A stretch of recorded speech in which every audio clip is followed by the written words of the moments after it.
Avant de nous quitter et clore définitivement dans cet exposé sa prise de vue, il nous reste un thème très important, un thème essentiel de notre activité de photographe, c'est la composition.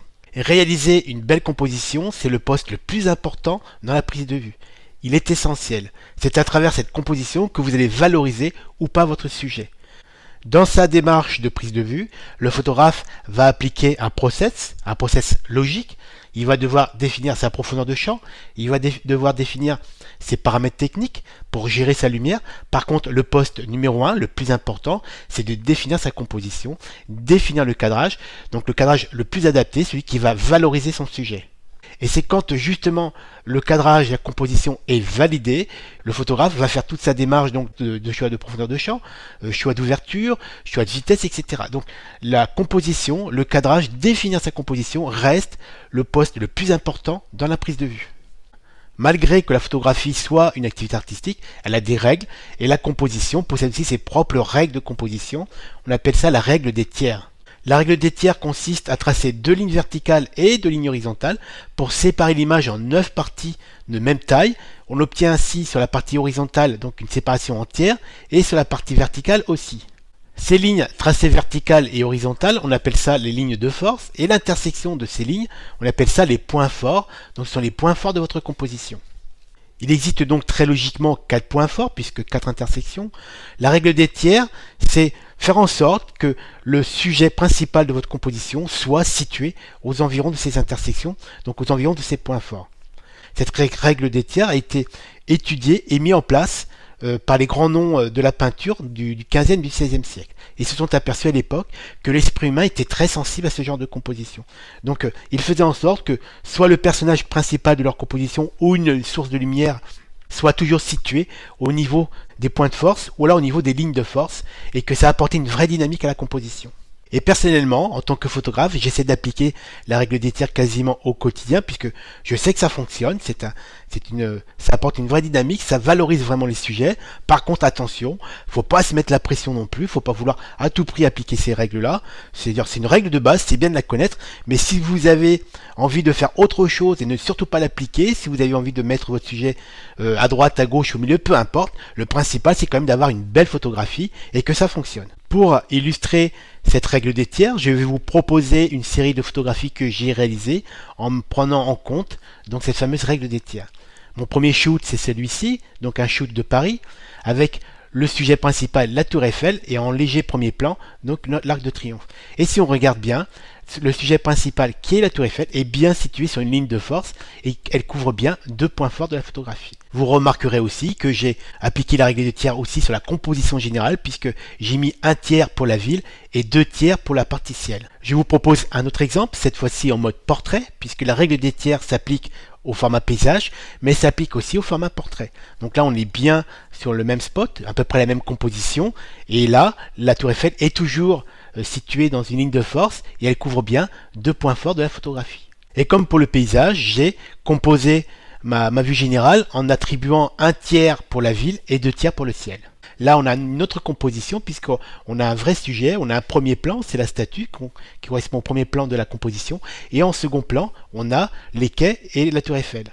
Si on regarde les lignes de force, j'ai fait en sorte que dans mon cadrage, le bras de la statue longe une ligne de force et qui intègre donc forcément 2 points forts. Pour la prise de vue, j'ai utilisé une optique à 17-40 avec une longueur de focale réglée à 25 mm, donc je n'ai pas utilisé la distance focale la plus courte de mon optique qui est à 17 mm, tout ça pour éviter les aberrations optiques et les aberrations chromatiques comme vu précédemment.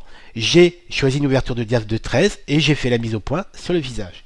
J'ai fait la mise au point sur le visage avec le choix d'une ouverture de 13 pour me garantir une profondeur de champ suffisante pour couvrir largement mon premier plan et me restituer comme ça un rendu très net, très piqué du premier plan. Je perds un peu en profondeur de champ, je perds donc un peu en piqué sur l'arrière-plan, mais peu importe puisque ma démarche était vraiment de valoriser la statue. Un autre exemple de l'application de la règle des tiers, cette fois-ci en portrait, au format portrait. Sur cette composition, j'ai pris le parti dès le départ de consacrer 2 tiers de ma compo au premier plan et 1 tiers au plan supérieur qui intègre le ciel et le pont. J'ai fait en sorte que le pont soit sur un point fort pour apporter une dynamique à ma compo.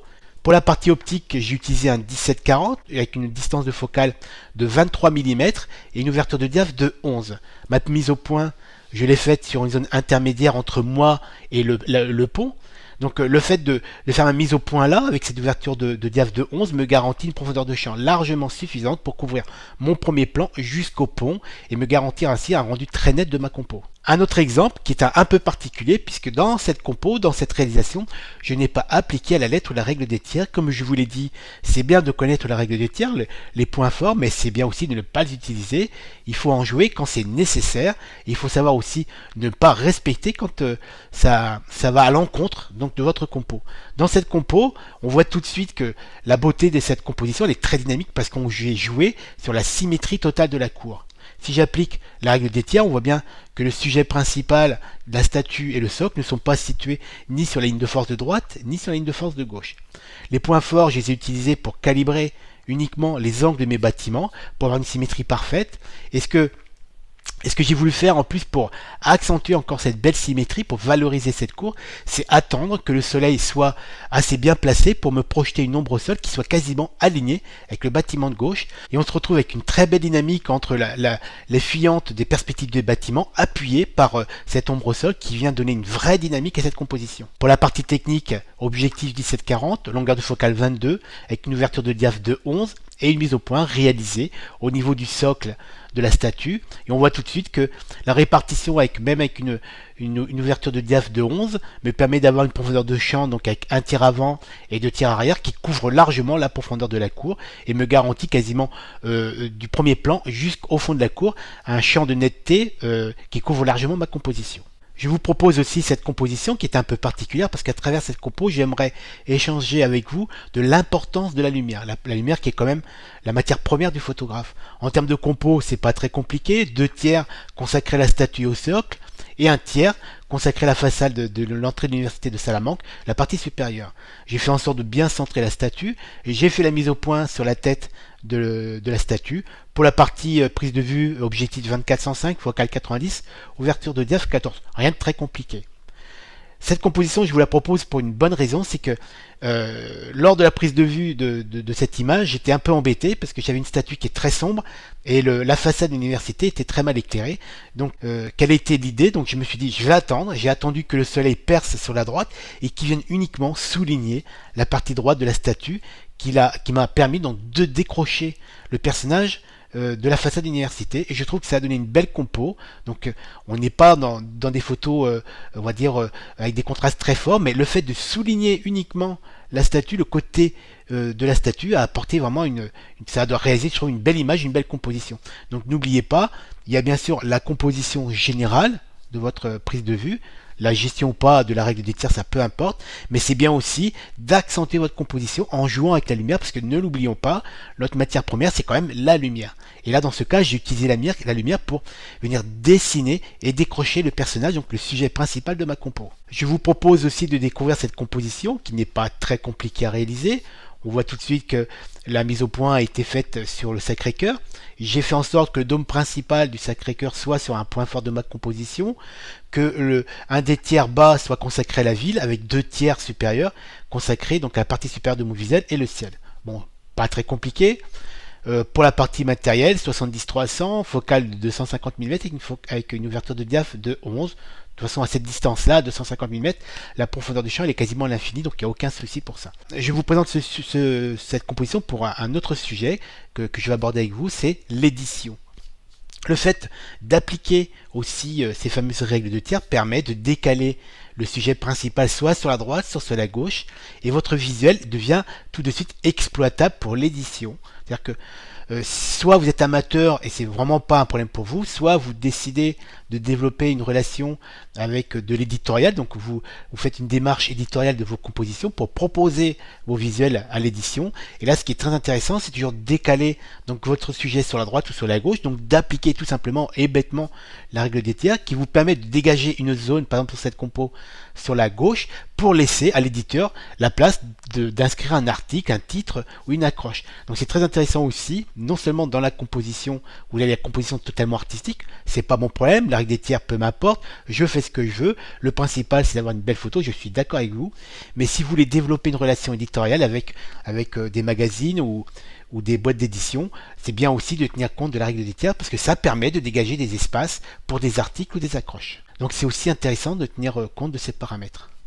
Pour en finir sur ce thème de la règle des tiers et de la composition en général, puisqu'on parle surtout de composition, je vais vous proposer 3 nouveaux visuels basés sur la mise en valeur de volume intérieur. J'ai ce premier exemple, c'est une prise de vue réalisée pour le musée de l'automobile de Salamanque. Donc on voit tout de suite que j'ai voulu profiter de la symétrie des supports au sol pour avoir cette forme donc en triangle avec des belles fuyantes sur le côté. En plus il y a des belles parallèles avec les plafonds, je trouve cette composition très dynamique. Donc après pour la partie technique c'est pas très compliqué, mise au point sur une zone intermédiaire avec un plan avant, un plan arrière, donc un tir avant, 2 tirs arrière. De toute façon j'étais en focale de 16 puisque j'étais au pied, donc ma profondeur de champ couvre largement ma composition, donc là-dessus il n'y a aucun souci.